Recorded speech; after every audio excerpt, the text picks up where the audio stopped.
Hello children, today we'll be doing the third module of the story, The Blue Carbuncle. In the first two modules we saw that Peterson, the Commissioner of Police, had found a hat and a goose and he brought those things to Sherlock Holmes to trace the owner. Sherlock Holmes tried to find many things about the owner of the hat by closely examining the hat. The goose was taken by Peterson, but he soon returned with a very costly gem, the blue carbuncle. This blue carbuncle was found on the goose crop. This blue carbuncle actually belonged to the Countess of Morcar and it was lost at the Hotel Cosmopolitan. John Horner, a plumber, was accused of stealing this lady's jewel and evidence was given by James Ryder, an attendant at the hotel. So now Holmes was thinking of solving this mystery. How did this blue carbuncle come into the crop of the goose? So he gave an advertisement in the evening newspaper, and as expected, Henry Baker came to collect this. Henry Baker took the hat and the goose, and the way he talked, Sherlock Holmes was very sure that he was not the thief. And when Henry Baker was going, he told that he had brought the goose from Alpha Inn near the museum. Now, the next paragraph on page number 116. The last paragraph. At Alpha Inn, Holmes and I learnt that the geese which had been sold at Christmas had been bought from a salesman called Breckenridge at Covent Junction. Breckenridge, in turn, told us that the geese which had been sold to Alpha Inn had been supplied by a Mrs. Oakshott of 117 Brixton Road. So Holmes and Dr. Watson went to search who sold these geese at the Alpha Inn, and there they understood that the geese supplied at Alpha Inn had been sold by a salesman called Breckenridge.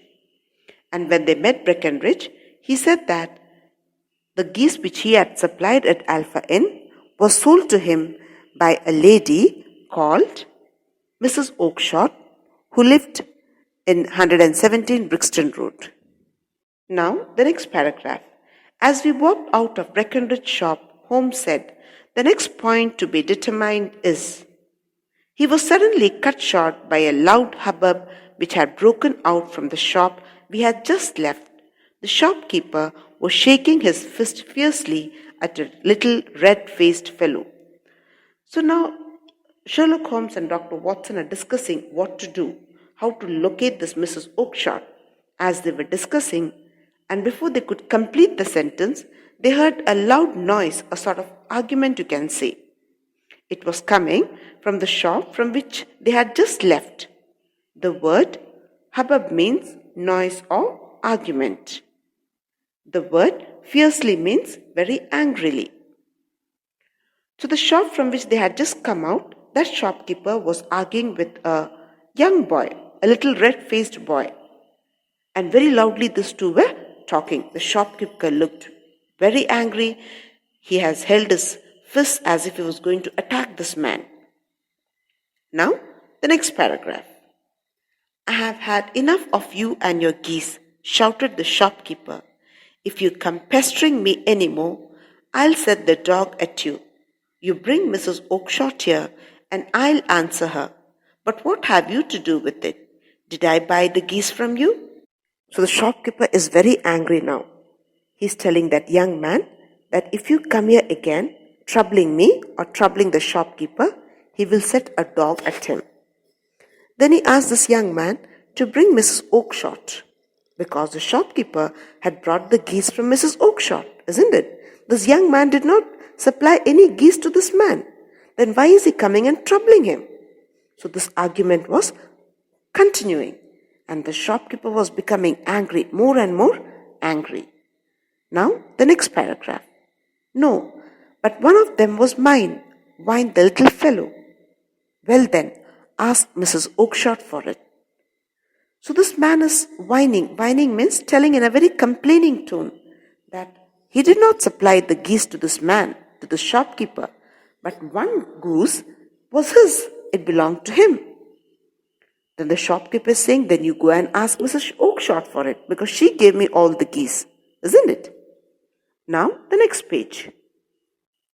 She told me to ask you. I have had enough of this. Get out of here. The enquirer hurried away. So that young man is saying that Mrs. Oakshott told him to ask the shopkeeper. And the shopkeeper is already angry, irritated, and is saying that he had enough of talking with this man, and he told this man to get out of that place. And this young man hurried away. The word enquirer means a person who comes asking for something or to clarify a doubt. Now the next paragraph. Holmes strode forward quickly, overtook the little man and touched him upon the shoulder. The man turned around. Now this young man is walking in a very upset way. He is very sad, troubled, and as he was walking, Sherlock Holmes just walked quickly. The word strode means to walk. He walked quickly and he just overtook that little man and touched him upon his shoulder. He called him, and that man turned around to see who was it. Now the next paragraph. You will excuse me, said Holmes, but I could not help overhearing your conversation with Mr. Breckenridge. If I am not mistaken, you are trying to trace a goose that was sold by Mrs. Oakshott to Mr. Breckenridge, by him to the Alpha Inn, and by them to Mr. Henry Baker. So Sherlock Holmes very clearly understood who was this young fellow. And he wanted to find the owner of this goose, isn't it? So he just went and told that man that I have overheard your conversation. That means I heard the way you and the shopkeeper were talking. And if Sherlock Holmes was not mistaken, he came to know that this young man was trying to trace a goose that was sold by Mrs. Oakshott to Mr. Breckenridge. And this Mr. Breckenridge had supplied it to Alpha Inn, and from Alpha Inn it was taken by Mr. Henry Baker. Now this young man was surprised, but he was happy also. Let's see what he says. Oh, sir, you are the very man I want, cried the man. I can hardly explain to you how interested I am in this matter. So though the young man was surprised, he was very happy. He felt that he could now locate his goose. So he's saying, oh my God, I'm so happy. I can't tell you how happy I am. And then he's saying, he's really interested in this matter. He's really interested to know what happened to that goose. Now the next paragraph. Holmes hailed a passing cab. In that case, we had better discuss it in a cozy room rather than in the marketplace, said he. But who is it I have the pleasure of assisting? The words hailed a passing cab means to stop a passing carriage. Pleasure of assisting means to who was this Sherlock Holmes helping or acting as an assistant. So now Sherlock Holmes stopped a car, a vehicle which was passing by, a carriage you can say, and he told this young man, if you want to discuss about this goose and what happened to this goose, then we should better discuss in a better place, isn't it? In a cozy room and not in the marketplace. And then very carefully, Sherlock Holmes is asking his name. See how he says, but to who is it I have the pleasure of assisting? Which means, may I know to whom I am helping? Can I know your name? The person to whom Sherlock Holmes is assisting or helping. Now, the next paragraph. The man hesitated for an instant. My name is John Robinson, he answered. The word hesitated means to be reluctant, not ready to do something. Instant means a moment. So the man paused for a moment. He was very reluctant. Then after some time, he thought for something and then he gave his name as John Robinson. And you see how clever Sherlock Holmes is. See what he's saying in the next sentence. No, the real name. It is always awkward to do business with an alias. So Sherlock Holmes is saying, no, John Robinson is not your real name.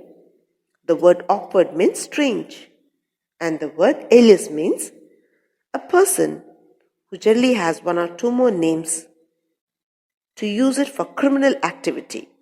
Generally, criminals have different names, children. They generally keep on changing their names for every occasion. So Sherlock Holmes is saying, no, I want your real name. John Robinson is not your real name. And it is very strange, to do business or to work with a man who's having a different name. A man who is not ready to tell his real name.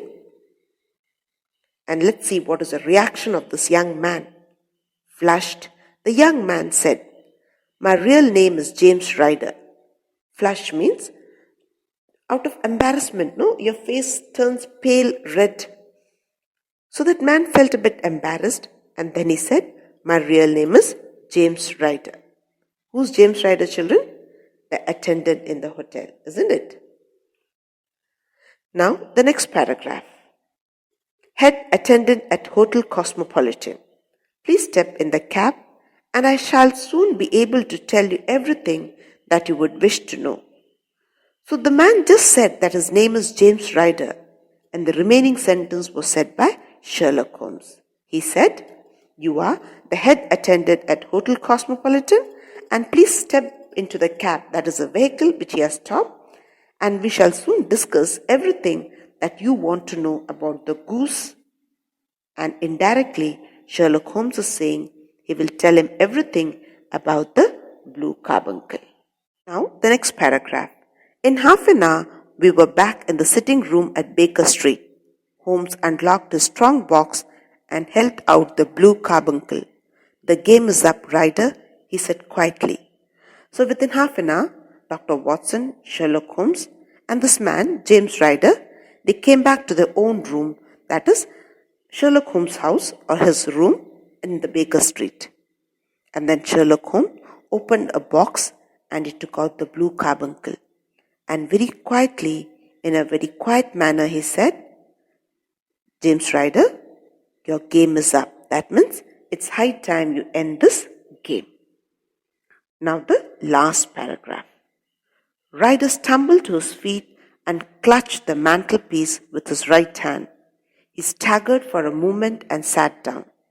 He confessed that he had stolen the stone, hidden it in the crop of one of the geese owned by his sister, Mrs. Oakshott, and tried to divert the suspicion from himself by giving false evidence against Honor.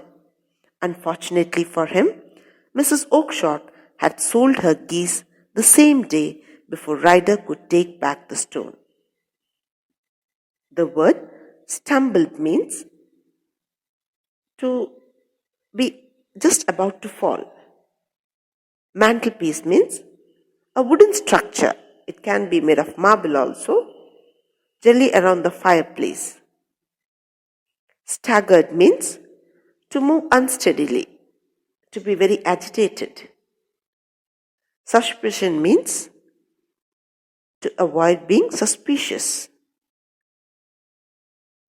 So now Ryder understood that Sherlock Holmes knows everything.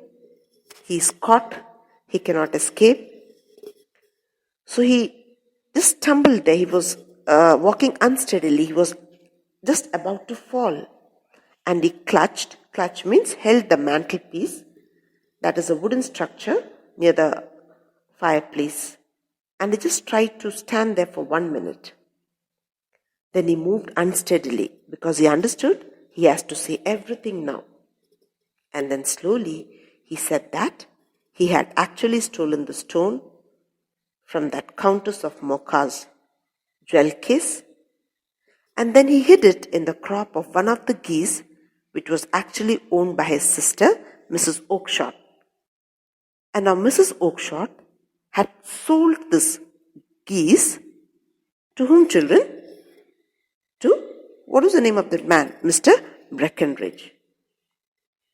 So this Ryder had thought that he will go and take his goose and go home. But before he could do that, his sister had sold the geese. And He was sure that the police will come and catch him. So to divert the attention of the police, what did he do? He gave false evidence against Honor. But before he could go back and collect that costly gem from the crop of the goose, his sister had sold the goose. So he lost that goose and the costly jewel with it, and that's why he was going and troubling Mr. Breckenridge, asking him for that goose. But then Sherlock Holmes was so intelligent. See how nicely he tried to conclude so many things from that hat. And when he overheard this conversation between Mr. Breckenridge and Ryder, he understood how the story was related.